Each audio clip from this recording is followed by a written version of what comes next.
Screen को share कर सकें कि हम किन किन प्रोडक्ट्स के बारे में बात। मैं भी बहुत बहुत ज्यादा एक्साइटेड हूं अनिल पटेल सर।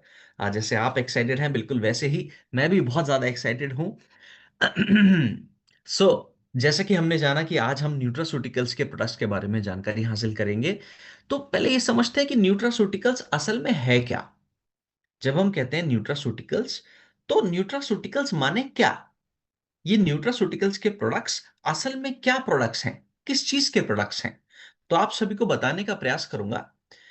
हम जो भी भोजन ग्रहण करते हैं, जिस भी प्रकार का भोजन ग्रहण करते हैं, उस खाए हुए भोजन में अलग अलग प्रकार के पोषक तत्व हमको मिलते हैं।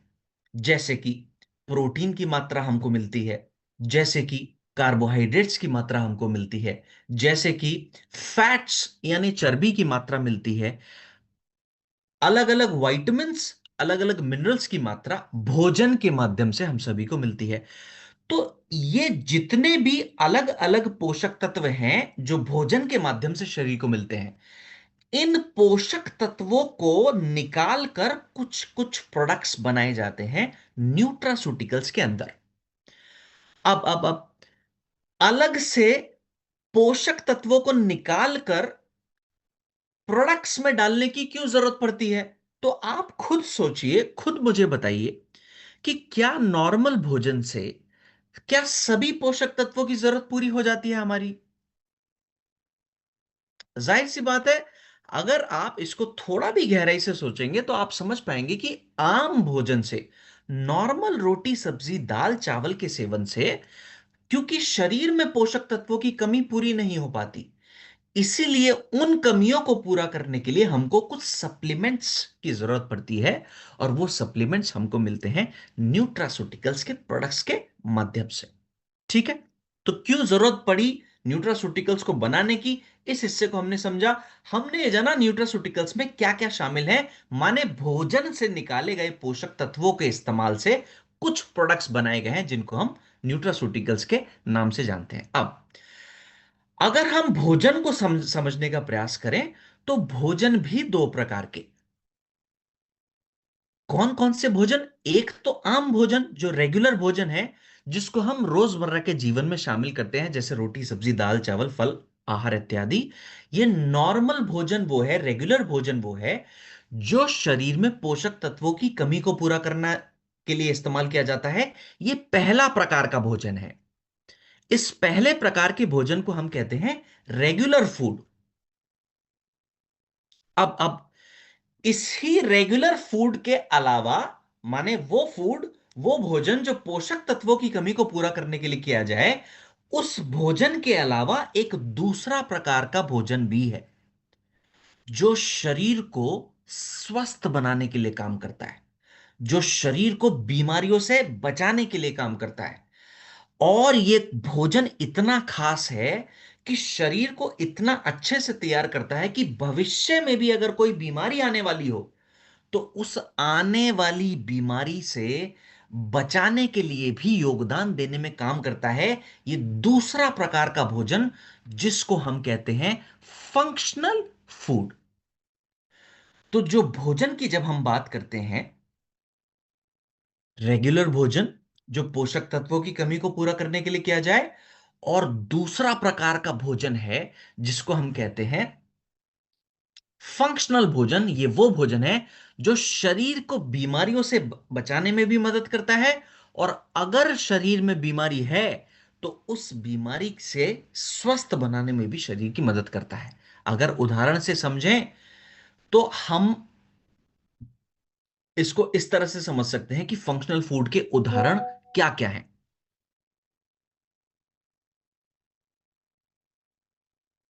Just moment please. ओके। आपने अगर देखा हो कि पहले जब जब व्यक्तियों को चोट लगा करती थी, उनको हल्दी का दूध पिलाया जाता था। माने दूध में हल्दी डालकर पिलाया जाता था। अब ये दूध में हल्दी को मिलाकर जब हम सेवन कर रहे हैं, तो चोट में ये हल्दी का सेवन दूध के साथ क्या लाभ करेगा। एक तो दर्द में कुछ लाभ, कुछ हद तक लाभ कर सकता है। दूसरा लाभ, ये हल्दी का सेवन क्या कर सकता है, उस चोट को जल्दी स्वस्थ बनाने में मदद कर सकता है। तीसरा, भविष्य में आने वाले इन्फेक्शन से भी बचाने में शरीर को मदद कर सकता है। तो क्या यह हल्दी फंक्शनल फूड है? उत्तर हां है। पहले के लोग जब जब खांसी जुकाम हुआ करता था, तो वो पहले के लोग क्या किया करते थे? खांसी जुकाम में अदरक तुलसी का काढ़ा सेवन किया करते थे। अब ये अदरक और तुलसी का काढ़ा का जो सेवन हम कर रहे हैं, ये खांसी जुकाम को तो स्वस्थ बनाने में मदद भी कर रहा है, माने खांसी जुकाम की समस्या में लाभ देने में तो योगदान दे ही रहा है, लेकिन इसके अलावा आने वाले खांसी जुकाम से भी बचाने में योगदान दे रहा है। तो क्या अदरक और तुलसी को हम फंक्शनल फूड कह सकते हैं? बेझिझक रूप से कह सकते हैं, आज भी करते हैं उपयोग। तो अदरक और तुलसी भी फंक्शनल फूड है। हल्दी भी स्वस्थ बनाने में मदद कर रहा है और आने वाले इंफेक्शन से बचाने में मदद कर रहा है, तो हल्दी भी फंक्शनल फूड है। आज भी बिल्कुल हम करते हैं, बिल्कुल सही गुरुदेव ने कहा है चैट बॉक्स के अंदर। ठीक है। तो कहने का मतलब यह है, एक प्रकार का भोजन वो जो पोषक तत्वों की कमी को पूरा करने में मदद करे, उस पहले प्रकार के भोजन को हम किस नाम से पुकारते हैं? अगर चैट बॉक्स में आप मुझे कंफर्म कर सकें जल्दी से, तो हम आगे की ओर बढ़ जाएंगे। कि वो पहला प्रकार का भोजन जो पोषक तत्वों की कमी को पूरा करने के लिए किया जाए, उसको हम किस नाम से पुकारते हैं? Regular food. Seema Yadav ma'am ने सबसे पहले उत्तर दिया।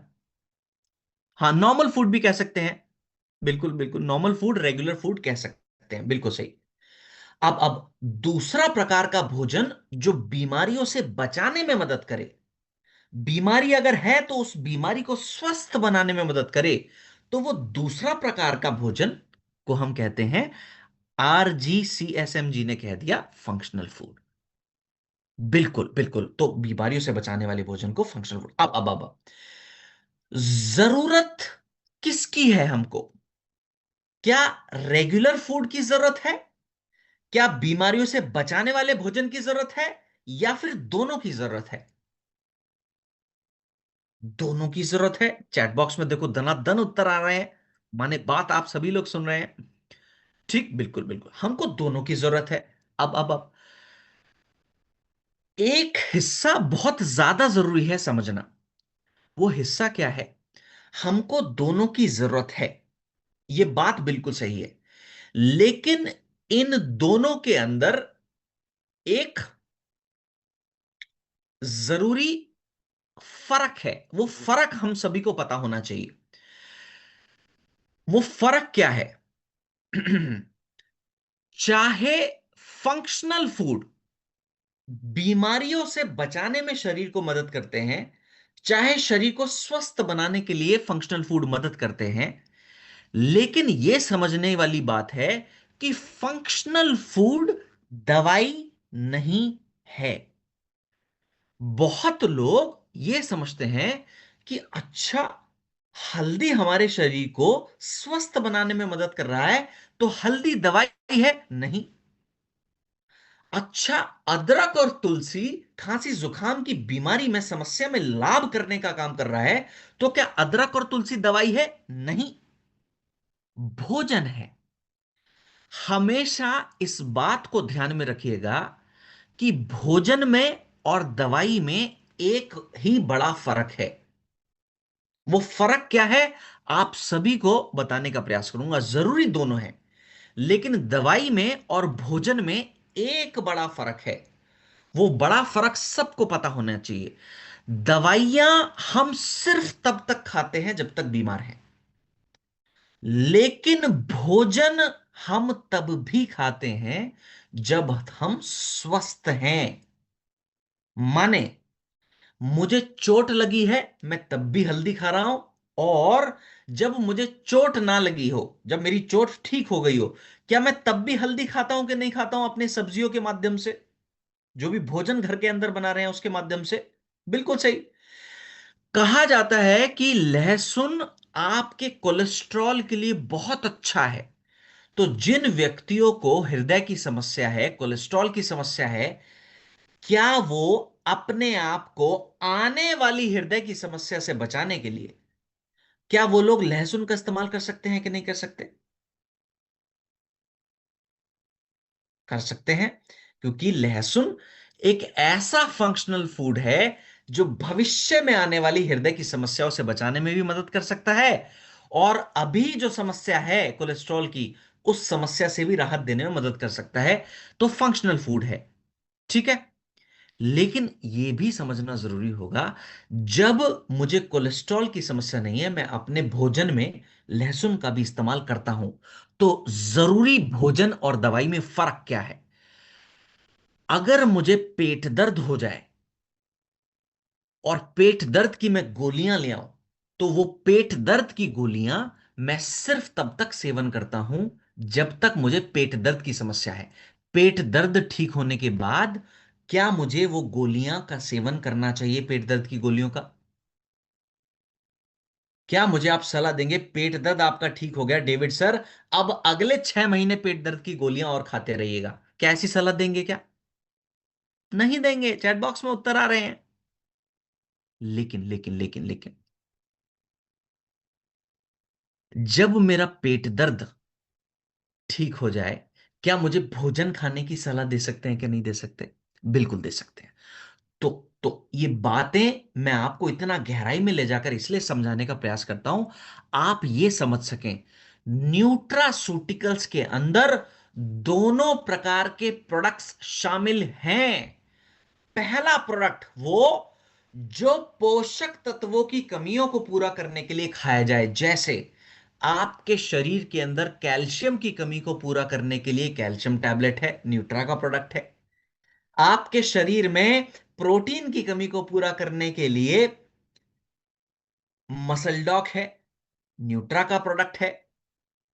आपके शरीर में विटामिन्स की कमी को पूरा करने के लिए मल्टी विटामिन्स के प्रोडक्ट हैं, ठीक है। तो ये सारे न्यूट्रा के प्रोडक्ट्स पोषक तत्वों की कमी को पूरा करने के लिए खाए जाते हैं, खाने चाहिए। क्योंकि ये बात हमेशा ध्यान रखिएगा, अगर शरीर में पोषक तत्वों की कमी आएगी तो बीमारियां भी आएंगी।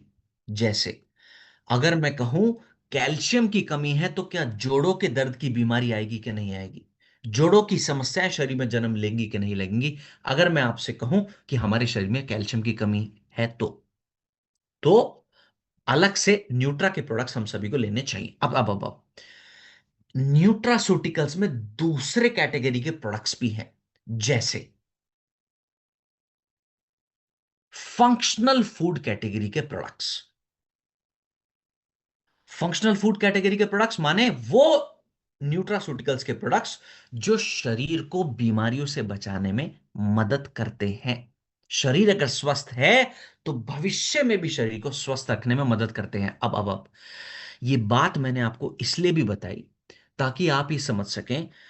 ऐसा बहुत बार होगा कि मान लीजिए आप किसी व्यक्ति से फील्ड में मिले जिनको डायबिटीज की समस्या थी।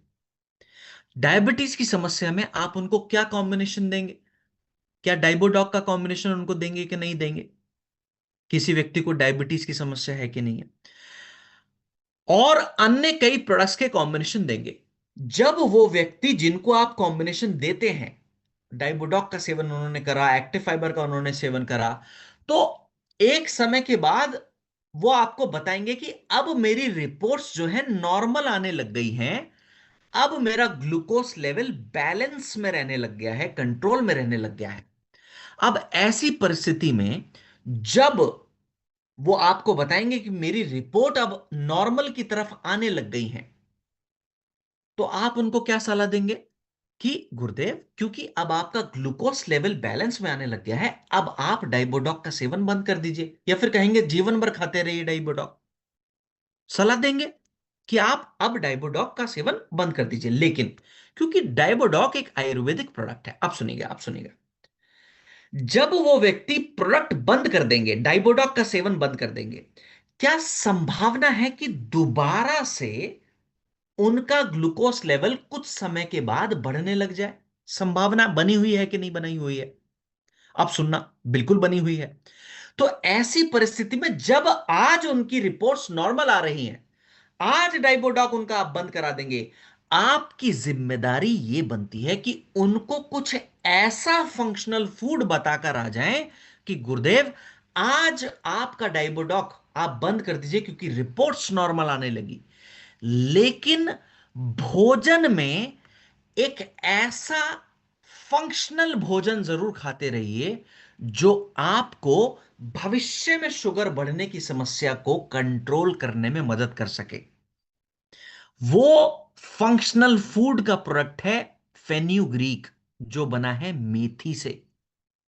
अब आप मुझे बताइए, क्या मेथी दवा है या भोजन है? फंक्शनल फूड का प्रोडक्ट है। तो दवा है या भोजन है? भोजन है। क्योंकि आप दवा रोज नहीं खा सकते स्वस्थ होने के बाद, लेकिन भोजन खा सकते हो। तो ऐसे व्यक्ति जिनको शुगर आज आपके कॉम्बिनेशन से बैलेंस में आने लगा, कंट्रोल में आने लगा, रिवर्स होने लगा, ऐसे व्यक्तियों को दोबारा शुगर उतना ना बढ़ने की समस्या का दोबारा सामना ना करना पड़े। आपकी जिम्मेदारी उनके प्रति ये बनती है कि उनको फंक्शनल फूड का ये प्रोडक्ट, जिसको आप फेनुग्रीक कहते हैं, इसका सेवन रोजाना करवा सकते हैं, क्योंकि ये भोजन है, दवा नहीं है। रोज खाया जा सकता है। सेहतमंद व्यक्ति भी भविष्य में आने वाली ग्लूकोज की समस्या से बचाने के लिए खुद को इसका सेवन निरंतर कर सकते हैं। बात क्लियर हो गई? अब सुनना, इससे लाभ क्या मिलेंगे उन व्यक्ति के लिए? एक तो लाभ ये कि उनके बाकी के जो प्रोडक्ट्स हैं वो बंद हो गए, लेकिन क्योंकि भोजन से जुड़ा हुआ प्रोडक्ट्स है वो बार बार सेवन कर रहे हैं, तो भविष्य में आने वाली दोबारा ग्लूकोज बढ़ने की समस्या से खुद को बचाए रख सकते हैं। दूसरा लाभ आपके लिए कि स्वस्थ होने के बाद भी उन व्यक्ति से आपको रिपीट ऑर्डर्स लगते रहेंगे। आपके बिजनेस के लिए अच्छा, आपकी टीम की ग्रोथ के लिए अच्छा, ओवरऑल ग्रोथ एंड डेवलपमेंट के लिए हर व्यक्ति के लिए बहुत अच्छा। ठीक है। अब मान लीजिए आप किसी व्यक्ति से ऐसे मिलते हैं जिनको कैंसर की समस्या रही। तो कैंसर की परिस्थिति में वो व्यक्ति अपने ट्रीटमेंट प्रोटोकॉल के थ्रू गुजरे, और एक समय ऐसा आया जब उनका कैंसर की रिपोर्ट्स नॉर्मल आ गई। यह परिस्थिति आपको कई बार मिलेगी। आप फील्ड में जाएं और वो व्यक्ति आपसे कहें कि गुरुदेव, मुझे आपके प्रोडक्ट की जरूरत नहीं है, क्योंकि मैं स्वस्थ हूं, मुझे पहले कैंसर था लेकिन अब मैं स्वस्थ हूं। आपकी जिम्मेदारी वेलनेस इंडस्ट्री में काम करने के साथ साथ क्या ये नहीं होनी चाहिए कि आप उनको ये समझाएं, ये बताएं और ये सिखाएं कि सर या फिर मैम, हम बहुत खुश हैं कि आपका कैंसर का रिपोर्ट नॉर्मल आया, आपने कैंसर पर विजय पाई, लेकिन क्या आपको दोबारा से कैंसर होने की संभावना बनी हुई है कि नहीं बनी हुई है? आप जरा चैट बॉक्स में उत्तर देकर बताइए।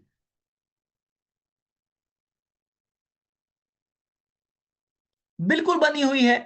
बिल्कुल बनी हुई है। अब सुनना, आपने ट्रेनिंग में यह सीखा कि फंक्शनल फूड ऐसे भोजन हैं जो आने वाली समस्याओं से भी बचाए रखने में मदद कर सकते हैं।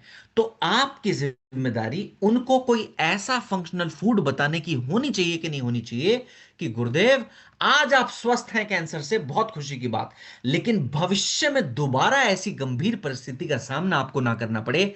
आपको कोई ना कोई ऐसा फंक्शनल फूड का इस्तेमाल करना चाहिए जो उस दोबारा कैंसर उत्पन्न होने की समस्या से आपको बचाए रखने में मदद कर सके। वो कौन सा फंक्शनल फूड है जो कैंसर की परिस्थिति से आपको दोबारा बचाए रखने में मदद कर सकता है, योगदान दे सकता है?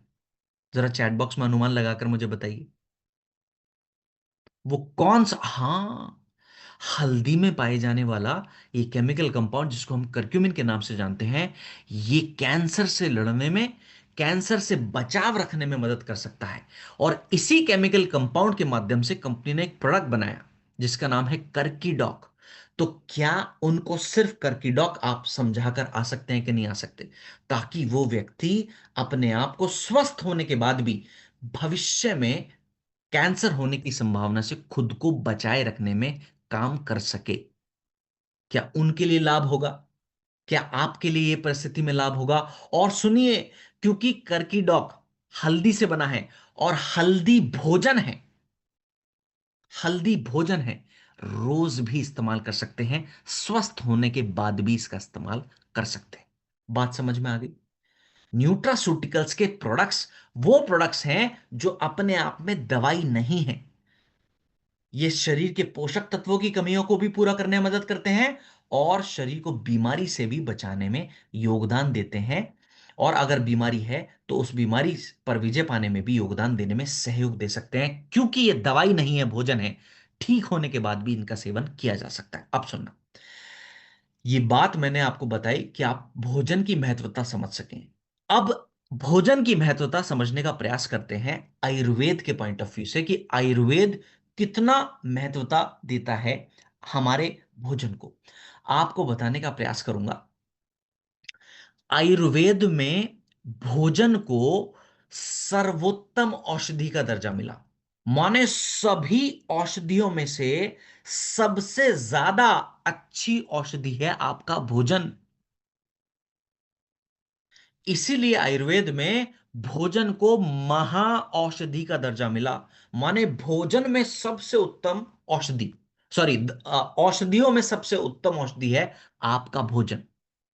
और सुनिएगा, और सुनिएगा, आयुर्वेद की कुछ प्रसिद्ध किताबों में कितनी बड़ी बात कही गई भोजन को लेकर, कि अगर आपका भोजन सही है तो आपको दवाइयों की जरूरत पड़ेगी नहीं, और अगर आपका भोजन गलत है तो आपको दवाइयों का फायदा मिलेगा नहीं। उदाहरण से अगर हम समझें, मान लीजिए मुझे खांसी की समस्या हो जाए। मुझे अगर खांसी है और खांसी की समस्या में मैं खांसी की दवाई ले लूं, भोजन अभी सुधारू ना, खांसी की दवाइयां मैं ले रहा हूं, और दवाई लेने के बाद फ्रिज का ठंडा पानी पीता हूं, ठंडी ठंडी आइसक्रीम खाता हूं, ठंडी ठंडी कोल्ड ड्रिंक्स पीता हूं, ठंडा ठंडा नींबू पानी बनाकर पीता हूं, ठंडा ठंडा शरबत पीता हूं, तो क्या दवाई लेने के बाद मुझे खांसी में आराम मिलेगा या फिर नहीं मिलेगा? गुलाब जामुन खा रहा हूं, बिल्कुल सही, नहीं मिलेगा। क्यों नहीं मिलेगा? क्योंकि मैंने दवाई का तो सेवन करा, लेकिन मैंने भोजन को सही नहीं करा। और यही बात आयुर्वेद में कही गई, अगर आपका भोजन सही है तब तो दवाइयों की जरूरत नहीं है, और अगर भोजन गलत है तो दवाइयों से फायदा नहीं मिलेगा। अब सुनना, खांसी की मुझे समस्या हुई, मैंने सबसे पहले भोजन को सही करा। मैंने फ्रिज का पानी बंद कर दिया, ठंडी चीजों को खाना बंद कर दिया, और अपने भोजन की आदतों में मैंने अदरक, तुलसी का काढ़ा पीना शुरू कर दिया। अब इस परिस्थिति में सिर्फ भोजन सुधार देने से क्या मुझे खांसी की समस्या में, जुकाम की समस्या में लाभ मिलेंगे कि नहीं मिलेंगे? बिल्कुल मिलेंगे, बिल्कुल मिलेंगे। बिल्कुल सही आप लोग कह रहे हैं। तो मेरा कहने का मतलब आपको सिर्फ ये समझाना कि न्यूट्रासूटिकल्स के अंदर वही प्रोडक्ट शामिल हैं जो भोजन से निकाले गए पोषक तत्वों से निर्मित प्रोडक्ट हैं, जो शरीर की कमियों को भी पूरा करने में मदद कर रहे हैं और शरीर को स्वस्थ बनाने में भी मदद कर रहे हैं। अब सुनना, यही बात जो आयुर्वेद में लिखी, यही बात अलग अलग संस्कृतियों में भी मानी गई। जानते हैं, यही बात को आपके इस्लामिक कल्चर में भी कहा गया कि भोजन ही औषधि है। यही बात आपके चाइनीज कल्चर में भी मानी गई, यही बात जापानीज कल्चर में भी मानी गई, और यही बात ग्रीस कल्चर में भी मानी गई कि भोजन ही परम औषधि है। और अगर हम भोजन सुधार लें तो हम अपनी सेहत को बहुत अच्छा सुधार सकते हैं। और न्यूट्रासूटिकल्स इस मुहिम में बहुत अच्छी तरीके से योगदान देने में हमारे शरीर की मदद कर सकता है। अब कैसे मदद कर सकता है वो समझाने का प्रयास करूंगा। अब आप इस हिस्से को बहुत गहराई से समझें कि हम सभी लोग आखिरकार बीमार क्यों पड़ रहे हैं। यह हिस्सा आपने समझ लिया तो आपको मैं प्रोडक्ट समझाऊंगा कि उस उन प्रोडक्ट्स के इस्तेमाल से शरीर को स्वस्थ कैसे बनाए रख सकते हैं। अब प्रोडक्ट्स की ओर चलने जा रहे हैं। बेसिक बेसिक कॉन्सेप्ट मैंने आपके क्लियर करने का प्रयास करा। एक बार छोटा सा रिवीजन मुझे दे दीजिए। वो भोजन जो पोषक तत्वों की कमी को पूरा करने के लिए हम आमतौर पर खाते हैं, उसका नाम क्या है? मुझे एक बार बस इतना सा बता दीजिए। बस एक छोटा सा रिवीजन कर रहे हैं, फिर प्रोडक्ट्स की ओर हम अब बढ़ने जा रहे हैं। अब जरूरी हिस्सा शुरू होने वाला है। वो भोजन जो रोजमर्रा के जीवन में पोषक तत्वों की कमी को पूरा करने के लिए हम खाते हैं, उसका नाम क्या है? कितने सारे उत्तर आए हैं? RF भी आ गया। जिन्होंने शॉर्ट फॉर्म में भी लिखा है मुझे बिल्कुल चलेगा, मुझे पता चल गया कि आपने शॉर्ट फॉर्म में लिखा है। उन भोजन को हम कहते हैं रेगुलर फूड। 1500 से ज्यादा की संख्या है। देखूं कितने लोगों को यह बात याद रही। बिल्कुल उत्तर आया, बिल्कुल उत्तर सही है आप सभी के। अब दूसरा प्रकार का भोजन जो बीमारियों को स्वस्थ बनाने में मदद करे, शरीर के अंदर अगर बीमारी है तो, और भविष्य में आने वाली बीमारियों से बचाने में भी मदद करे, वो दूसरा प्रकार के भोजन को हम किस नाम से पुकारते हैं? क्या बात है, क्या बात है, जबरदस्त जबरदस्त, बिल्कुल सही। तो बीमारियों से बचाने वाले भोजन को कहा जाता है फंक्शनल फूड। शरीर को जरूरत किसकी ज्यादा है? छोटा सा रिवीजन, फिर हम बढ़ने जा रहे हैं प्रोडक्ट्स की ओर। FF भी आ रहे हैं, बिल्कुल सही। दोनों की ज्यादा है। अच्छा अच्छा अच्छा, बिल्कुल सही बिल्कुल सही।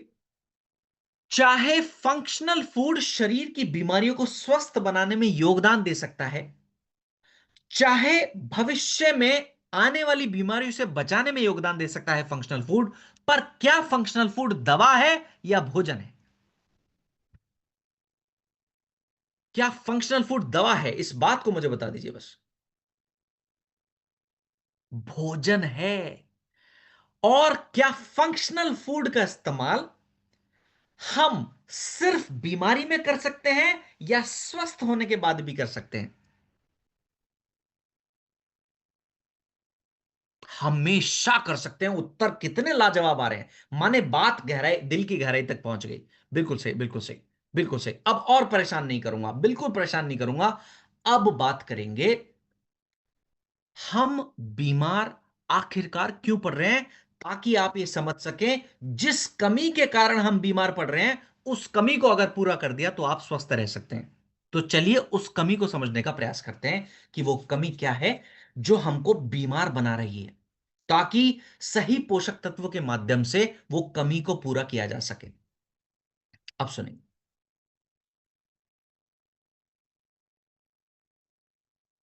हम सबके बीमार पड़ने के पीछे एक बहुत बड़ी वजह है, और जानते हैं वो बड़ी वजह क्या है? हमारे शरीर के अंदर गंदगी का जमा हो जाना।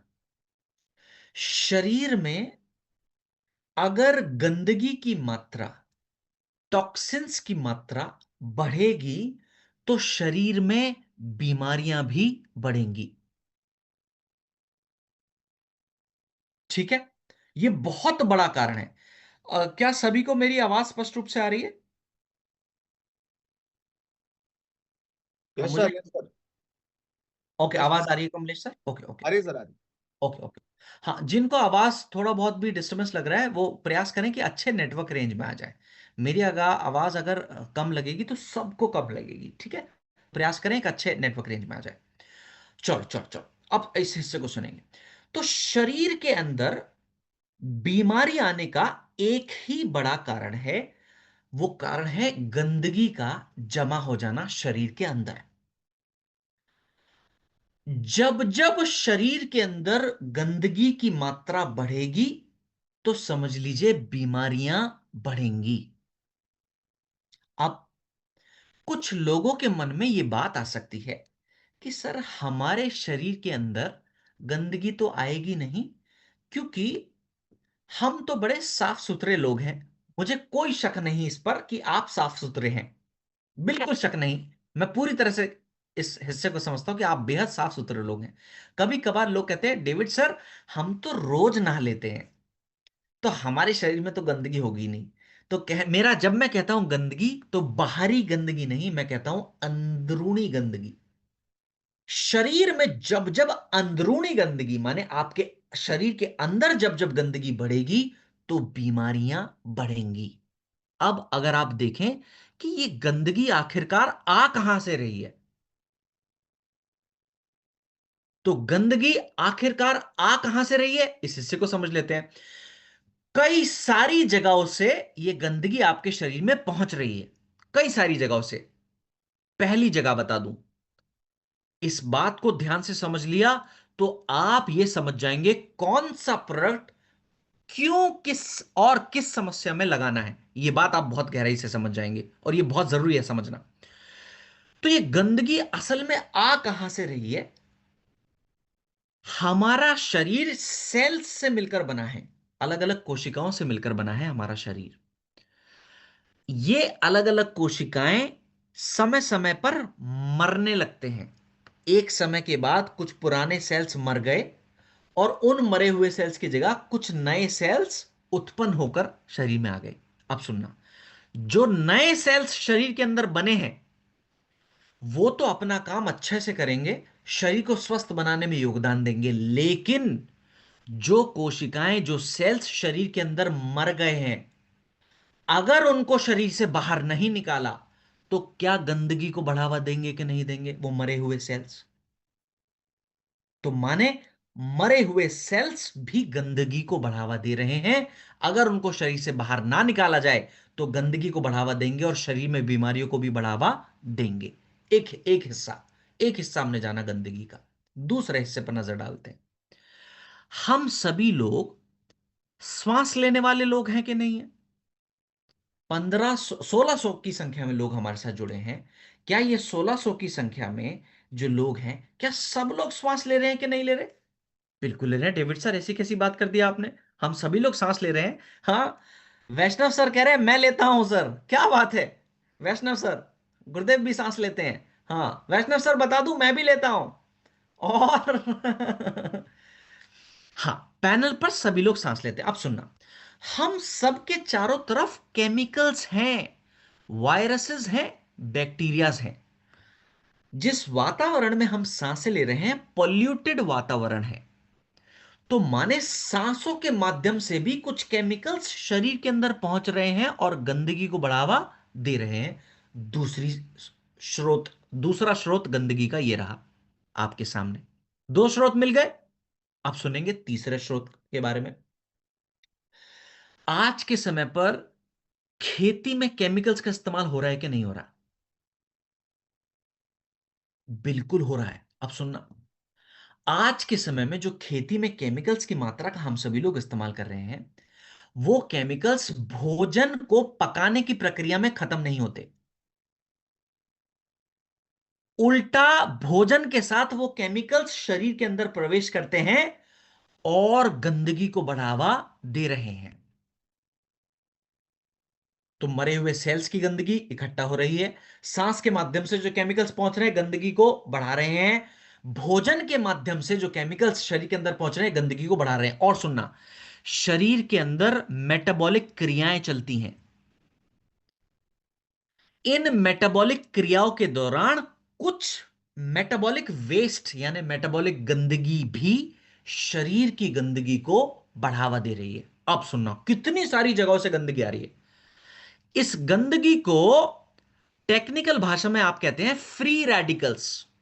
अब सुनना, इसके नाम में कितना खतरनाक है यह बात छुपी हुई है। यह गंदगी कितनी खतरनाक है, इस गंदगी को टेक्निकल भाषा में हम कहते हैं फ्री रेडिकल्स। अब सुनना, फ्री माने ये गंदगी फ्री है, आजाद है पूरे शरीर में घूमने फिरने के लिए। अगर ये गंदगी घूमते फिरते मस्तिष्क में जमा हो जाए ज्यादा मात्रा में, ब्रेन की बीमारियां। अगर ये गंदगी घूमते फिरते हृदय की तरफ ज्यादा मात्रा में जमा हो जाए, हृदय की बीमारियां। अगर ये गंदगी घूमते फिरते आपके लिवर के पास, आपकी किडनी के पास जमा हो जाए, लिवर किडनी संबंधित बीमारियां। आपके जोड़ों में जमा हो जाए तो जोड़ों संबंधित बीमारियां। समझ गए? कहने का मतलब ये कि ये फ्री रेडिकल्स नामक गंदगी आपके शरीर में बीमारियों को बढ़ावा दे रही है। जिस हिस्से में ज्यादा बीमारियां होंगी, सॉरी, जिस हिस्से में ज्यादा फ्री रेडिकल जमा होंगे उस हिस्से में बीमारियां भी अच्छी मात्रा में उत्पन्न होंगी। तो स्वस्थ रहने का सही समाधान क्या? इस फ्री रेडिकल्स नामक गंदगी को समय समय पर शरीर से बाहर निकालते रहना है, सबके लिए जरूरी। अब इस फ्री रेडिकल्स नामक गंदगी को आप किन की मदद से बाहर निकाल सकते हैं, यह समझते हैं। एक पोषक तत्व है जिसको हम कहते हैं एंटीऑक्सीडेंट नामक पोषक तत्व। नारायण सर ने बिल्कुल सही उत्तर दे दिया, बिल्कुल सही, बिल्कुल सही। शरीर में उत्पन्न हो रही फ्री रेडिकल्स नामक गंदगी को महज एक पोषक तत्व की मदद से बाहर निकाला जा सकता है। उस पोषक तत्व को हम कहते हैं एंटीऑक्सीडेंट। अब सुनना, अब सुनना। तो हमने ये जाना कि एंटीऑक्सीडेंट शरीर में से गंदगी को बाहर निकालने में मदद करते हैं, जो गंदगी शरीर को बीमार बना रही है। आपको बता दूं, हम सबके शरीर के अंदर एंटीऑक्सीडेंट नामक पोषक तत्व की कमी है। आंकड़ों के माध्यम से अगर आपको बताऊं, भारत में 80% जनसंख्या के अंदर एंटीऑक्सीडेंट की कमी है। अब आप मुझे बताइए, क्या 80% जनसंख्या को बीमारियां होने का खतरा बना हुआ है कि नहीं बना हुआ है? भारत की 80% जनसंख्या के अंदर उस पोषक तत्व की कमी है जो शरीर से फ्री रेडिकल्स नामक गंदगी को बाहर निकालने का काम कर रहा है। अब सुनना होगा क्या? आप जब जब गंदगी को बाहर नहीं निकालेंगे, बीमारियां तो आएंगी ही, यह स्वतः है।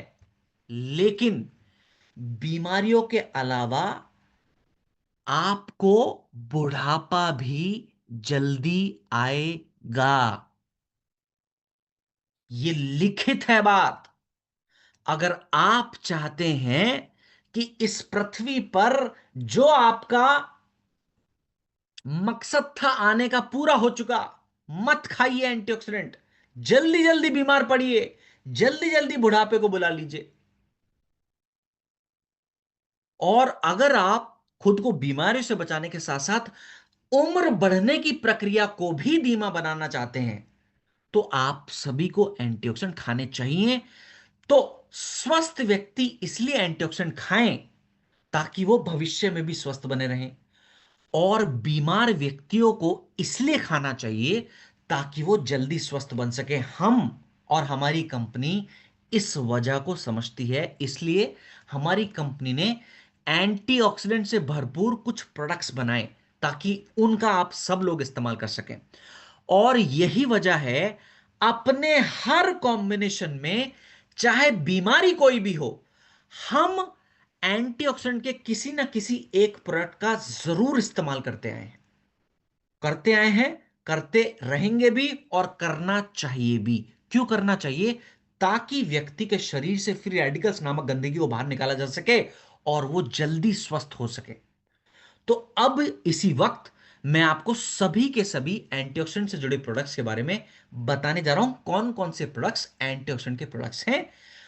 टोटल 6 एंटीऑक्सीडेंट के प्रोडक्ट्स हैं आपकी कंपनी ने जो आपके इस्तेमाल के लिए बनाए।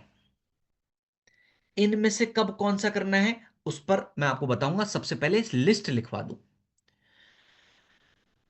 अब ये 6 एंटीऑक्सीडेंट की प्रोडक्ट की लिस्ट को लिखिएगा कैसे? 4 एंटीऑक्सीडेंट के प्रोडक्ट की लिस्ट को एक जगह पर लिखना और 2 को अलग से लिखना। अलग अलग क्यों लिख रहे हैं इस पर भी हम चर्चा करेंगे। सबसे पहला एंटीऑक्सीडेंट का प्रोडक्ट आपकी स्क्रीन के सामने मौजूद है जिसका नाम है नोनी डॉक। पहला एंटीऑक्सीडेंट का प्रोडक्ट है। क्यों एंटीऑक्सीडेंट खाने चाहिए मैंने तो वजह बता स्लाइड दी। थोड़ी छोटी है शायद। Just a moment please. Gurudev आप ठीक है? जी जी जी, yes sir, done. Okay okay. ठीक, तो सबसे पहला एंटीऑक्सीडेंट का प्रोडक्ट आपकी स्क्रीन के सामने मौजूद है जिसका नाम है नोनी डॉक। दूसरा एंटीऑक्सीडेंट का प्रोडक्ट का नाम है सीबक डॉक जूस। यह भी एंटीऑक्सीडेंट का प्रोडक्ट है। तीसरा एंटीऑक्सीडेंट के प्रोडक्ट का नाम है क्लोरोडॉक। यह भी एंटीऑक्सीडेंट का प्रोडक्ट है। और चौथे एंटीऑक्सीडेंट के प्रोडक्ट का नाम है व्हीट ग्रास पाउडर। ये पहले चार एंटीऑक्सीडेंट के प्रोडक्ट्स ऐसे हैं, इन चार में से किसी भी एक एंटीऑक्सीडेंट के प्रोडक्ट का आपको इस्तेमाल कर लेना है किसी भी समस्या में। इन चार में से किसी भी एक का इस्तेमाल करना है, कर सकते हैं, करना चाहिए। एंटीऑक्सीडेंट का इस्तेमाल क्यों करना है, वजह आपको मैंने स्पष्ट रूप से क्लियर बताई। आप चाहें कौन सा करें, आपकी मर्जी। चारों एंटीऑक्सीडेंट के हैं। आप चाहें तो नोनीडॉक, आप चाहें तो क्लोरोडॉक, आप चाहें तो सीबकडॉक, आप चाहें तो वीट ग्रास। अब इन चार को लिस्ट आपने उम्मीद करता हूं लिख ली होगी। इनके अलावा अब दो नाम आपको अलग से लिखने हैं। इन दो नामों को अलग से क्यों लिख रहे हैं, इस पर चर्चा करेंगे। पहले इनके नाम लिखते हैं। ये भी एंटीऑक्सीडेंट के प्रोडक्ट हैं। बेरीडॉक जूस और शॉटमोर, ये भी एंटीऑक्सीडेंट के ही प्रोडक्ट हैं। बेरीडॉक और शॉटमोर ये भी एंटीऑक्सीडेंट के ही प्रोडक्ट हैं, लेकिन इनको अलग से क्यों लिखा, आपको वजह बता दूं। इनको अलग से लिखने के पीछे वजह सिर्फ इतनी है कि बेरीडॉग जूस और शॉटमोर मीठे फलों से निर्मित प्रोडक्ट्स हैं। मीठे फलों से। अब सोचो, जब ये मीठे फलों से मिलकर बने हैं हुए एंटीऑक्सीडेंट के प्रोडक्ट्स हैं, तो क्या इनका इस्तेमाल शुगर में करना चाहिए? नहीं करना चाहिए। अब शुगर में नहीं करना। एक और नियम है जहां पर मीठे फलों का इस्तेमाल नहीं करना, वो है लिवर की समस्या। तो दूसरी जगह जहां पर एंटीऑक्सीडेंट के प्रोडक्ट में आपको बेरीडॉग और शॉटमोर का इस्तेमाल नहीं करना, वो है लिवर की समस्या। इसके अलावा, इन दो के अलावा एक तीसरी जगह पर भी है जहां पर मीठे फलों का इस्तेमाल आप ना करें तो बहुत बहुत अच्छा। वो तीसरी जगह है कैंसर की समस्या। बेरीडॉक और शॉटमोर का इस्तेमाल कैंसर में भी ना करें। इसलिए एंटीऑक्सीडेंट के प्रोडक्ट हैं, लेकिन इसलिए इनको अलग से हमने लिखा है, उन चार प्रोडक्ट की लिस्ट में नहीं लिखा।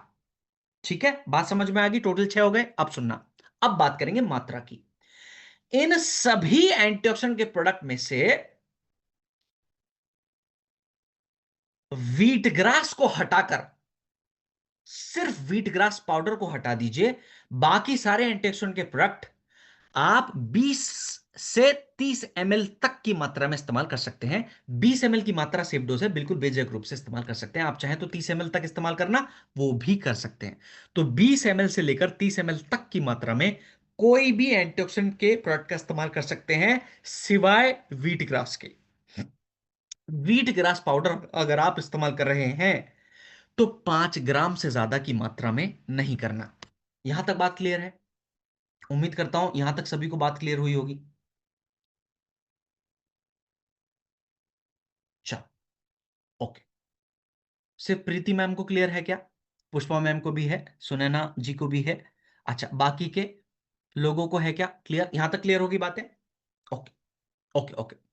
अब अब बात करेंगे कब लें। कोई भी एंटीऑक्सीडेंट का प्रोडक्ट आप दोनों तरीके से सेवन कर सकते हो। आप चाहें तो खाने के पहले, आप चाहें तो खाने के बाद। आज तक हमने खाने के बाद ही इस्तेमाल करा है, भविष्य में भी खाने के बाद इस्तेमाल करते रहें ताकि कोई कंफ्यूजन ना रहे। नियम मैंने आपको बता दिए, खाने के पहले खाने के बाद दोनों तरीके से इनका सेवन किया जा सकता है। पर कोई कंफ्यूजन ना रहे तो खाने के बाद ही इस्तेमाल करिए, क्योंकि आज तक हमने खाने के बाद इस्तेमाल किया है।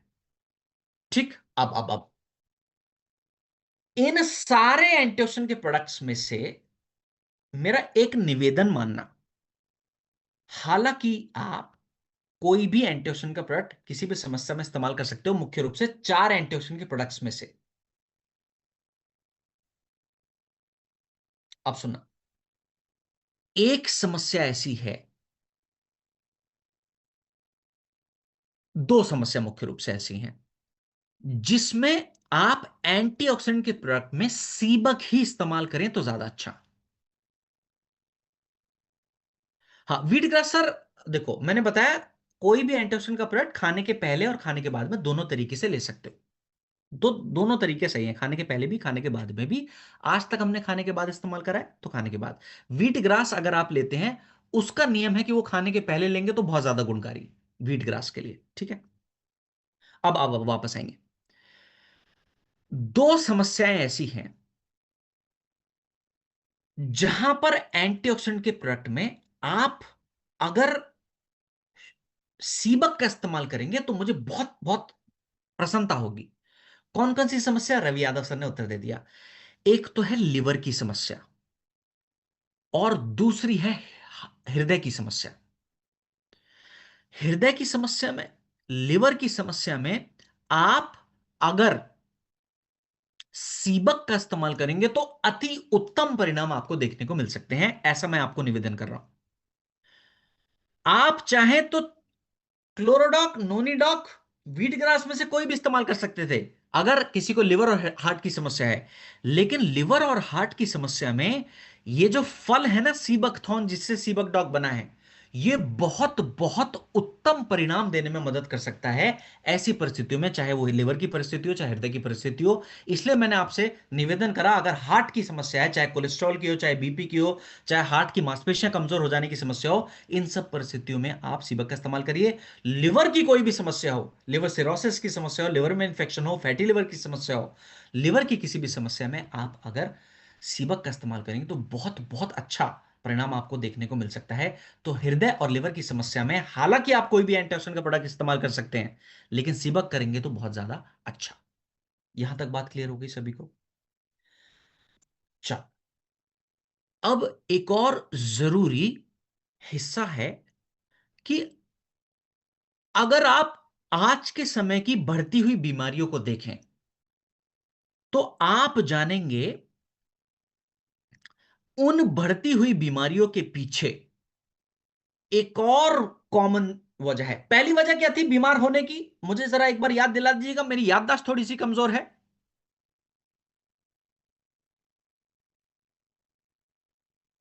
हाँ, पहली वजह कौन सी थी बीमार होने की? शरीर में बीमारियां आने की, शरीर में किस चीज का बढ़ जाना? गंदगी का बढ़ जाना, बिल्कुल सही। हर व्यक्ति को समझ में आ रही है बात। हाँ, गंदगी, गंदगी का बढ़ जाना, उस गंदगी को आप एंटीऑक्सीडेंट की मदद से निकाल सकते हैं। अब दूसरी वजह बढ़ा रहा हूं, बताने का प्रयास करूंगा। जैसे आपने गंदगी को याद रख लिया, उस गंदगी को कैसे निकालेंगे, किसकी मदद से निकालेंगे ताकि आप स्वस्थ रह सकें? कौन से पोषक तत्व की मदद से निकाल सकते हैं उस गंदगी को? एंटीऑक्सीडेंट नामक पोषक तत्व की मदद से। बिल्कुल सही, बिल्कुल सही, बिल्कुल सही। धन्य हो प्रभु, धन्य हो। क्या उत्तम टीम है, क्या बात है। अब दूसरी वजह पर हम जानकारी हासिल करने जा रहे हैं कि दूसरी बड़ी वजह क्या है शरीर के अंदर बीमारियां उत्पन्न होने की। आप जानते हैं वो दूसरी वजह है हमारे शरीर में जलन का बढ़ जाना।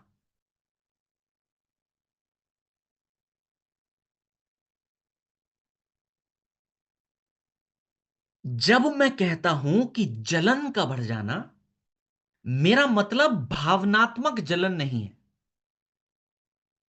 किसी की अच्छी चीज देखकर जलन हो गई, किसी को जीवन में बढ़ता देखकर जलन हो गई, किसी ने हमसे कुछ बेहतर कर दिया, जलन हो गई। जब मैं कहता हूं जलन, मेरा मतलब है इन्फ्लेमेशन। भावनात्मक जलन की हम बात नहीं कर रहे। तो अगर भावनात्मक रूप से किसी की प्रोग्रेस को देखकर थोड़ी सी जलन हो रही है, कोई बात नहीं, बीमार नहीं होंगे, ठीक है। लेकिन इन्फ्लेमेशन की जब हम बात करते हैं, इन्फ्लेमेशन माने शरीर की सूजन बढ़ जाना, अगर सरल शब्दों में कहूं तो।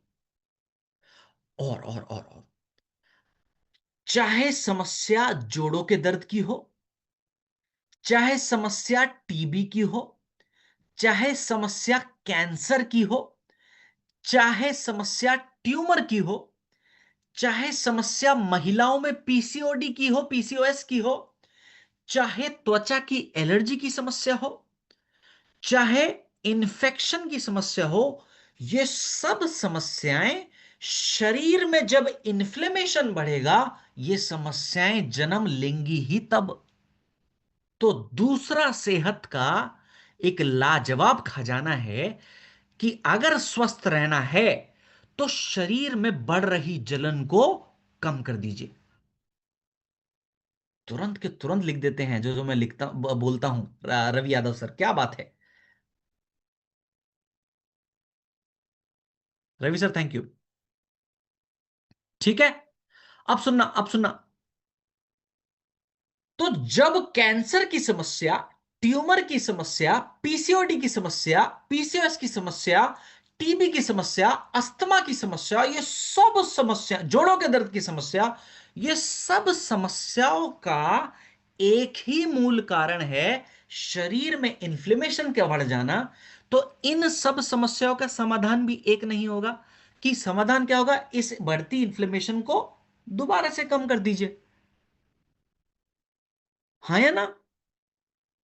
जब ये सारी समस्या इन्फ्लेमेशन के कारण हो रही हैं, तो समाधान भी कहीं ना कहीं ये होगा कि आप इस इन्फ्लेमेशन को कम कर दीजिए। जानते हैं ये जो प्रोडक्ट है आपके सामने जिसका नाम है कर्की डॉक, ये हमारे शरीर की इन्फ्लेमेशन को कम करने में सबसे ज्यादा मदद करता है। यही वजह है कर्की डॉक का इस्तेमाल हम कैंसर में भी कर सकते हैं। यही वजह है कर्कीडॉक का इस्तेमाल हम ट्यूमर में भी कर सकते हैं। यही वजह है कर्कीडॉक का इस्तेमाल हम त्वचा की एलर्जी में, अस्थमा की समस्या में, जोड़ों की समस्या में, महिलाओं की पीसीओडी पीसीओएस की समस्या में, ये सब समस्याएं जो बढ़ती हुई इन्फ्लेमेशन के कारण उत्पन्न हो रही हैं, इन सब समस्याओं में हम कर्कीडॉक का इस्तेमाल बेझिझक रूप से कर सकते हैं। कैंसर की समस्या है अक्षय सर, ट्यूमर की समस्या है, पीसीओडी की समस्या है, पीसीओएस की समस्या है। राहुल सर ने, मुझे लगता है ऊपर रवि सर ने ऊपर बीमारियों के नाम लिख दिए हैं। ये सब समस्याएं में हम कर्कीडॉक का इस्तेमाल कर सकते हैं, क्योंकि ये सब समस्याओं के उत्पन्न होने का एक बड़ा कारण है, वो है इन्फ्लेमेशन का बढ़ जाना। अब सुनना, अब सुनना। कर्कीडॉक जलन को शांत करने में बेहद ज्यादा उपयोगी है, इसमें कोई शक नहीं है, इसमें कोई दोहराई नहीं है। लेकिन यह बात समझने बहुत ज्यादा जरूरी है कि इसके फायदों को कैसे बढ़ा दिया जाए। तो आपको बताने का प्रयास करूंगा। पहले के लोग करकी सॉरी हल्दी का इस्तेमाल दूध के साथ किया करते थे। इसके पीछे आह क्या बात है, मुझे चैट बॉक्स में मजा आ गया देखकर। नारायण सर, वैष्णव सर, रवि सर, धन्य हो, धन्य हो। मीटिंग्स लगातार आप लोग करते हैं, मुझे बहुत प्रसन्नता होती है जब जब आप लोग पहले बढ़ बढ़ के मुझे उत्तर देते हैं, सही उत्तर देते हैं, मुझे मजा आ जाता है। पर जिन व्यक्ति जो लोग बिल्कुल नए हैं उनके लिए एक बात दोहरा दूं बात को। पहले के लोग जब जब हल्दी खाते थे वो दूध में मिलाकर खाते थे, पानी में मिलाकर नहीं खाते थे। उसके पीछे वजह थी कि दूध में मिलाकर ही क्यों खाते थे, पानी में क्यों नहीं खाते थे। वजह क्या थी कि हल्दी के गुणधर्म बढ़ जाते हैं अगर उसको चर्बी के साथ खाया जाए तो। दूध में चर्बी की मात्रा मौजूद है, और हमने जाना कि हल्दी के गुणधर्म बढ़ जाते हैं जब उसको चर्बी के साथ खाया जाए, क्योंकि दूध में चर्बी है, इसलिए दूध में हल्दी को मिलाकर लोग सेवन किया करते थे। आपको जीवन में जब जब कर्कीडॉक प्रोडक्ट का सेवन करना है, साथ में एक चर्बी युक्त, अच्छी चर्बी युक्त प्रोडक्ट है जो अनेकों लाभ देने में मदद कर देगा शरीर को। वो चर्बी है ओमेगा डॉक से के माध्यम से आपको मिल सकती है। तो जब जब जीवन में कर्कीडॉक का इस्तेमाल आप सभी लोग करें, साथ में ओमेगा का इस्तेमाल जरूर करिएगा। ऐसा मेरा नियम है। जहां भी आप करके का इस्तेमाल करें, चाहे कैंसर में, चाहे ट्यूमर में, चाहे जोड़ों के दर्द में, चाहे एलर्जी की समस्या में, चाहे अस्थमा में, चाहे टीबी में, जहां भी आप कर्कीडॉक का इस्तेमाल करें, साथ में ओमेगा का इस्तेमाल जरूर करना। ये नियम है, इसको नियम को बांध लीजिए। ठीक है, याद रहेगी बात। चलो बढ़ते हैं आज की ट्रेनिंग के एक और उम्दा प्रोडक्ट की ओर। और प्रोडक्ट का नाम है शिटाके मशरूम शेक। ऐसा प्रोडक्ट है जो मुझे लगता है यहां पे मौजूदा हर पार्टिसिपेंट के खुद के घर में होना चाहिए।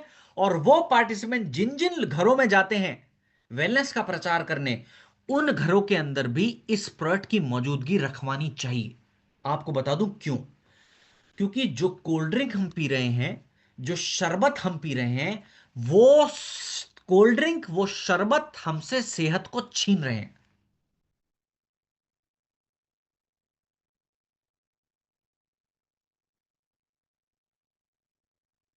ठीक है। अब सुनना, अब सुनना।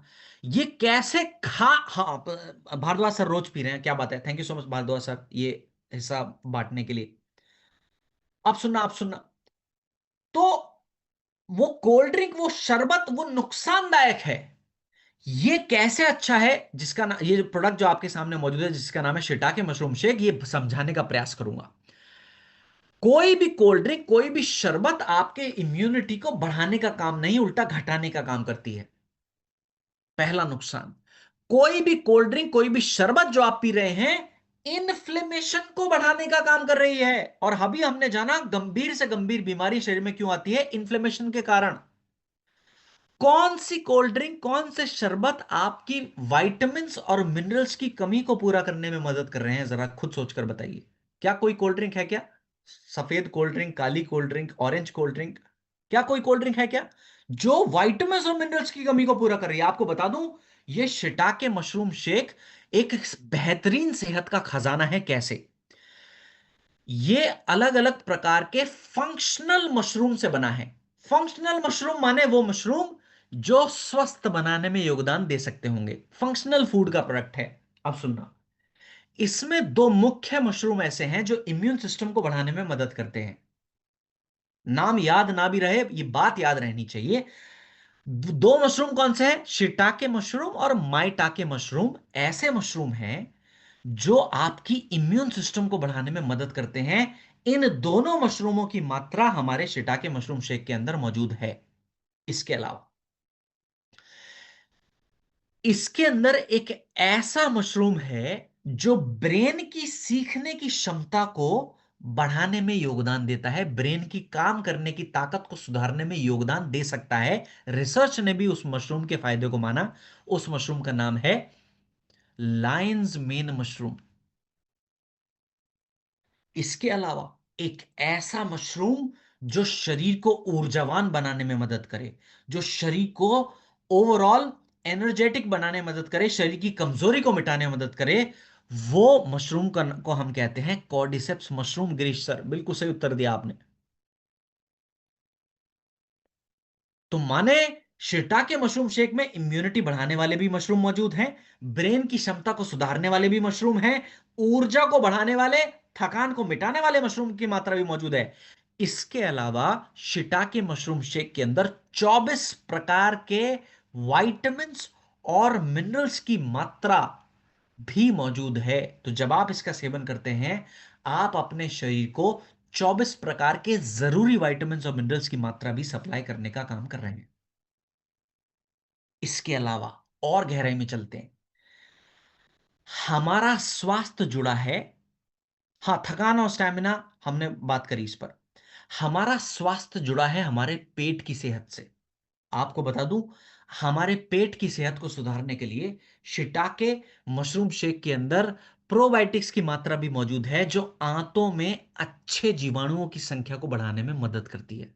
आंतों में अच्छे जीवाणुओं की संख्या बढ़ेगी तो शरीर की सेहत बढ़ेगी। आंतों में अगर अच्छे जीवाणुओं की संख्या घटेगी तो शरीर की सेहत भी घटेगी। एक ऐसा प्रोडक्ट है जिसको बच्चे, बूढ़े, जवान, हर व्यक्ति सेवन कर सकते हैं, करना चाहिए। सेहत का संपूर्ण साथी है ये प्रोडक्ट, जिसका नाम है शिटाके मशरूम शेक। अगर हम बात करें कितनी मात्रा में इसका इस्तेमाल हमको करना चाहिए और किसको नहीं करना चाहिए, दोनों पर हम गहराई में चर्चा करेंगे। कितनी मात्रा में कर सकते हैं, कैसे कर सकते हैं? एक चम्मच इसके अंदर मौजूद है जिसको 150 ml से लेकर 200 ml ठंडे पानी या ठंडे दूध में मिलाकर आप दिन में 2 बार तक खुद भी पी सकते हैं, अपने बच्चों को भी पिला सकते हैं, और घर के बुजुर्गों को भी पिला सकते हैं, और खुद भी सेवन कर सकते हैं। हमेशा निवेदन करता हूं, आगे भी करता रहूंगा, जो घर में मेहमान आए उनको ठंडी कोल्ड ड्रिंक ना पिलाकर उनको ये सेहत का साथी पिलाना, उनको भी समझाना कि हम वो जहर नहीं पीते जो सेहत को छीन रहा है।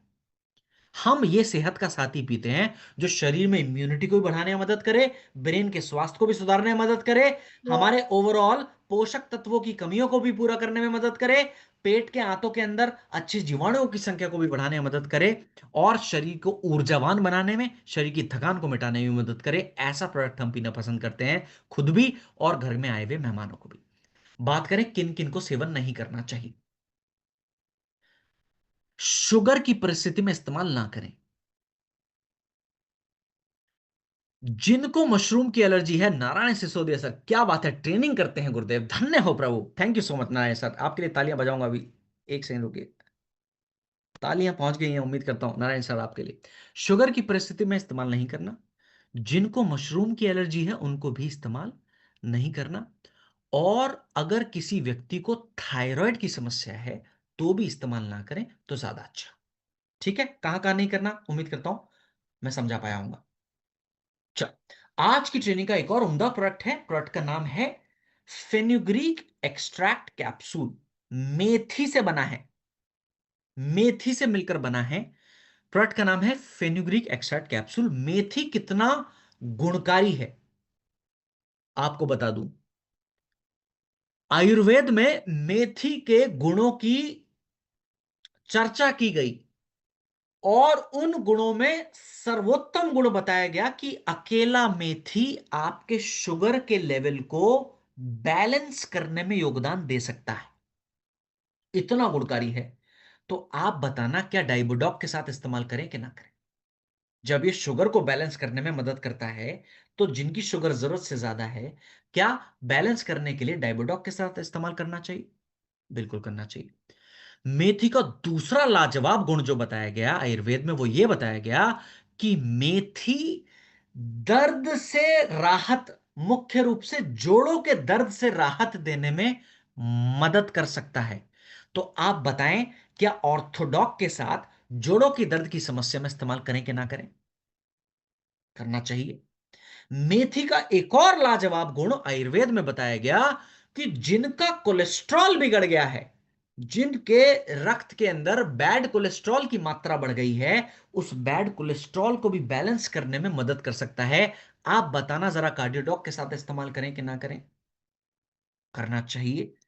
मेथी का एक और लाजवाब गुण यह बताया गया कि मेथी हॉर्मोन्स का जो लेवल अगर बिगड़ गया है, हॉर्मोन्स का इंबैलेंस अगर आ गया है, उस इंबैलेंस को बैलेंस करने में भी योगदान दे सकता है। तो जरा आप बताना कि जिनको हार्मोनल इंबैलेंस की समस्या है उनके लिए इस्तेमाल करें कि ना करें? और हार्मोन्स के इंबैलेंस में एक बड़ी गंभीर समस्या है थायराइड की समस्या। तो खुद सोचिए कि थायराइड में इस्तेमाल करें कि ना करें। अब एक हिस्सा और, महिलाओं में भी हार्मोनल इंबैलेंस की परिस्थिति है तो गायनीडॉक के साथ भी इस्तेमाल कर सकते हैं। महिलाओं में मेनोपॉज की स्टेज के बाद हार्मोन्स में गड़बड़ी आने लगती है, तो मेनोपॉज के बाद में जो आने वाले साइड इफेक्ट्स हैं, उन साइड इफेक्ट्स को बैलेंस करने में भी योगदान दे सकता है। तो वो माताएं, वो बहनें जो मेनोपॉज की स्टेज पर पहुंच गई हैं, आप उनको भी ये फंक्शनल फूड का इस्तेमाल जरूर करवाइए जो मेनोपॉज की स्टेज पहुंच गई हैं, ताकि आने वाले मेनोपॉज की वजह से जो साइड इफेक्ट्स हैं उनको भी कम किया जा सके। कितनी मात्रा में और कब इस्तेमाल करना है? एक एक टैबलेट दिन में 2 बार, खाने के 1 घंटा पहले गुनगुने पानी के साथ इस्तेमाल करें तो बहुत ज्यादा अच्छा। किसी भी परिस्थिति में खाने के पहले एक एक टैबलेट दिन में 2 बार। एक और शानदार प्रोडक्ट है, प्रोडक्ट का नाम है काउसीडॉक टैबलेट। आप सभी को बता दूं, काउसीडॉक टैबलेट कितना गुणकारी है, किन किन के लिए है, इस पर चर्चा करूंगा। पहले बता दूं किस चीज से मिलकर बना है। एक ऐसे दूध से बना है जिसको आयुर्वेद में अमृत समान माना गया।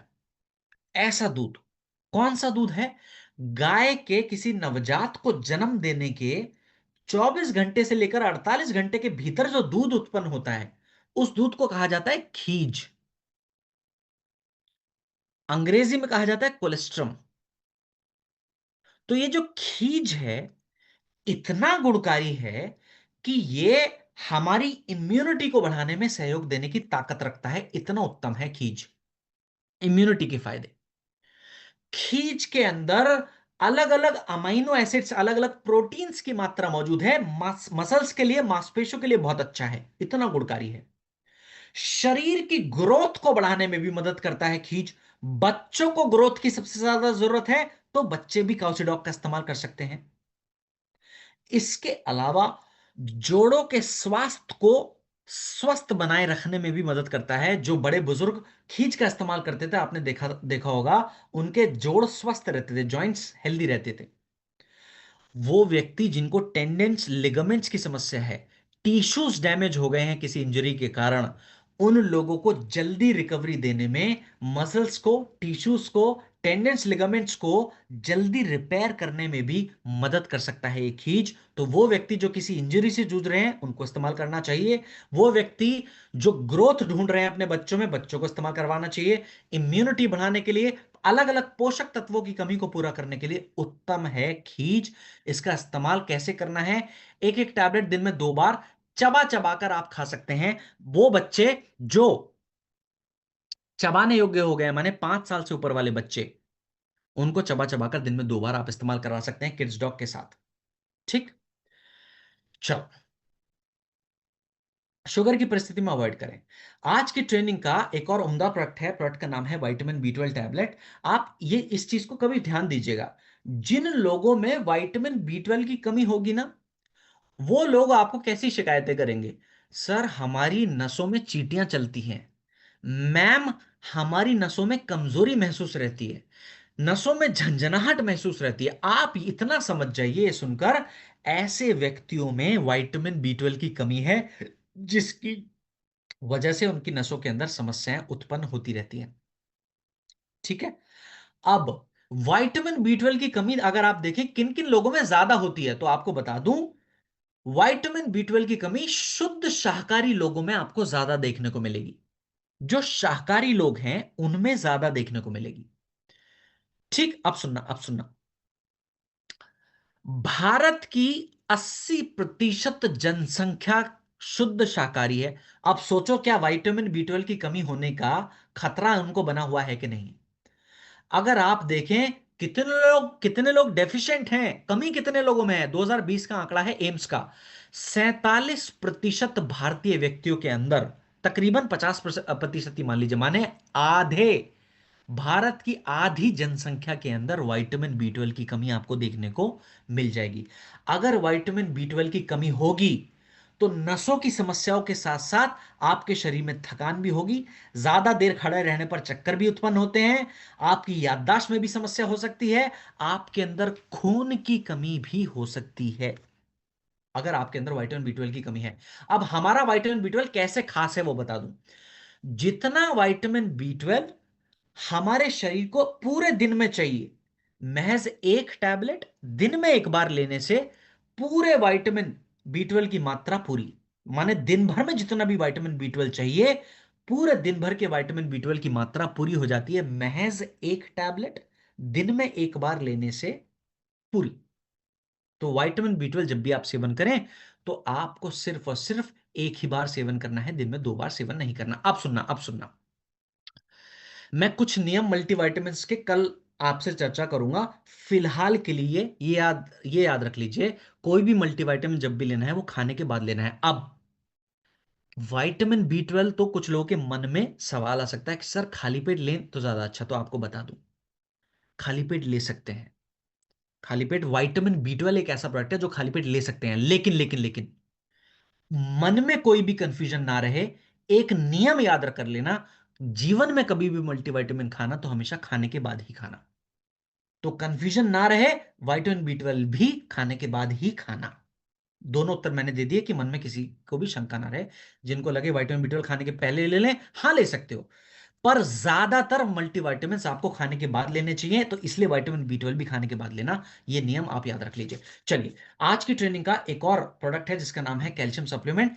कैल्शियम की कमी को पूरा करने के लिए बनाया गया प्रोडक्ट है, और हमारे शरीर को पूरे दिन भर में 1000 mg कैल्शियम चाहिए। 1000 mg की कैल्शियम की जरूरत है हम सभी को। अब सुनना, गलती क्या हो रही है, हम दूध पीते हैं, दूध के एक ग्लास से सिर्फ 300 mg तक कैल्शियम मिल पाता है। दूध के एक ग्लास से 300 mg तक कैल्शियम मिल पाता है, चाहिए कितना था? 1000। एक ग्लास ज्यादातर लोग दूध पीते हैं, उनको मिला कितना? 300। तो क्या 700 mg कैल्शियम की कमी आई कि नहीं आई शरीर के अंदर? कल भी एक गिलास दूध पिएंगे, कल भी 700 mg की कमी, परसों भी एक गिलास दूध पिएंगे, परसों भी 700 mg की कमी। जब हर दिन 700 mg कैल्शियम की कमी आएगी, क्या एक समय के बाद जोड़ों के दर्द की समस्या, घुटने की समस्या, गर्दन दर्द की समस्या, स्पाइन में लोअर बैक पेन की समस्या, क्या ये समस्या आएंगी कि नहीं आएंगी? जब हर दिन 700 एमजी कैल्शियम की कमी आएगी तो आप कहेंगे कि सर 2 ग्लास दूध पी लेंगे तो अब मिलेगा 600 एमजी, अभी भी 400 एमजी कैल्शियम की कमी आएगी हर रोज। तो कहने का मतलब यह है, रोजमर्रा के जीवन में जितना कैल्शियम हमको चाहिए, क्योंकि उसकी कमी पूरी नहीं हो पाती, तो हमारे शरीर में जोड़ों के दर्द संबंधी समस्या आती है। अब हमारा प्रोडक्ट कैसे खास है? कैल्शियम टैबलेट, एक टैबलेट से 500 एमजी तक कैल्शियम की कमी पूर्ति हो जाती है, एक टैबलेट से 500 एमजी तक।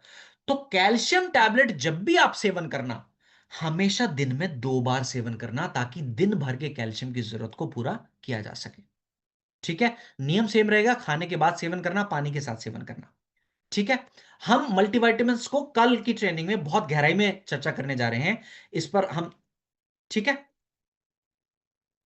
आएंगे आएंगे आएंगे, अमित अमित सर बिल्कुल आएंगे, बिल्कुल परेशान ना हो। महिलाओं का एक और मल्टीविटामिन का प्रोडक्ट है, जो मदद करता है महिलाओं के अंदर आने वाली खून की कमी को पूरा करने में, आयरन की कमी को पूरा करने में, और ओवरऑल इम्यून सिस्टम को सुधारने में भी मदद करता है। विमेन वेलनेस टैबलेट का प्रोडक्ट महिलाओं का मल्टीविटामिन है, नियम सेम रहेगा, खाने के 1 घंटे के बाद दिन में 1 बार सेहतमंद महिलाएं सेवन करें, और जो बीमार महिलाएं हैं वो दिन में 2 बार भी इसका सेवन कर सकते हैं, खाने के बाद इसका सेवन करना है। हम कल दोबारा से सारे मल्टीविटामिन पर चर्चा करेंगे, इसलिए बहुत समय यहां पर नहीं दे रहा हूं। तो एक एक टैबलेट पानी के साथ, सेहतमंद महिलाएं दिन में 1 बार, और बीमार महिलाएं दिन में 2 बार भी सेवन कर सकते हैं इस मल्टीविटामिन के प्रोडक्ट का। आज की ट्रेनिंग का आखिरी प्रोडक्ट है, प्रोडक्ट का नाम है डाइजीडॉक पाउडर। पाचन तंत्र संबंधी समस्याओं को मद्देनजर रखते हुए बनाया गया प्रोडक्ट है। अब पाचन की समस्याओं में कॉमन समस्या है गैस की समस्या, एसिडिटी की समस्या, ब्लोटिंग की समस्या, भोजन ठीक से ना पचने की समस्या। इन सभी समस्याओं में आप डाइजीडॉक का इस्तेमाल कर सकते हैं। कितनी मात्रा में?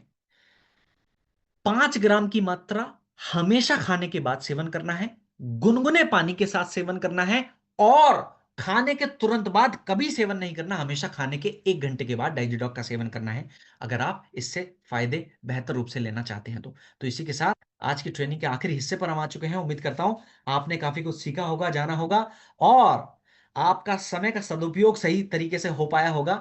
और अब मैं आपको हमारे रिस्पेक्टेड कमलेश सर के काबिल हाथों में हैंड ओवर करना चाहूंगा। Panel is ready for you, sir. Over to you. Thank you so much once again for the opportunity, sir.